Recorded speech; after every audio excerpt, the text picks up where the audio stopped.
पति पत्नी का सच्चा प्यार। एक आदमी ने एक बहुत ही खूबसूरत लड़की से शादी की। शादी के बाद दोनों की जिंदगी बहुत प्यार से गुजर रही थी। वह उसे बहुत चाहता था और उसकी खूबसूरती की हमेशा तारीफ किया करता था। लेकिन कुछ महीनों के बाद लड़की चर्म रोग से ग्रसित हो गई और धीरे धीरे उसकी खूबसूरती जाने लगी। खुद को इस तरह देख उसके मन में डर समाने लगा कि यदि वह बदसूरत हो गई तो उसका पति उससे नफरत करने लगेगा और वह उसकी नफरत बर्दाश्त नहीं कर पाएगी। इस बीच एक दिन पति को किसी काम से शहर से बाहर जाना पड़ा।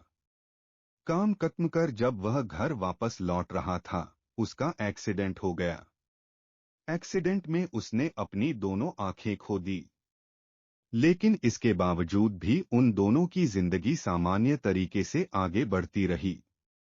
समय गुजरता रहा और अपने चर्मरोग के कारण लड़की ने अपनी खूबसूरती पूरी तरह गंवा दी। वह बदसूरत हो गई, लेकिन अंधे पति को इस बारे में कुछ भी पता नहीं था।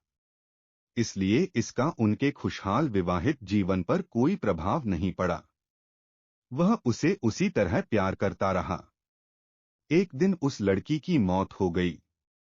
पति अब अकेला हो गया था। वह बहुत दुखी था। वह उस शहर को छोड़कर जाना चाहता था। उसने अंतिम संस्कार की सारी क्रियाविधि पूर्ण की और शहर छोड़कर जाने लगा। तभी एक आदमी ने पीछे से उसे पुकारा और पास आकर कहा, अब तुम बिना सहारे के अकेले कैसे चल पाओगे? इतने साल तो तुम्हारी पत्नी तुम्हारी मदद किया करती थी। पति ने जवाब दिया, दोस्त, मैं अंधा नहीं हूं। मैं बस अंधा होने का नाटक कर रहा था।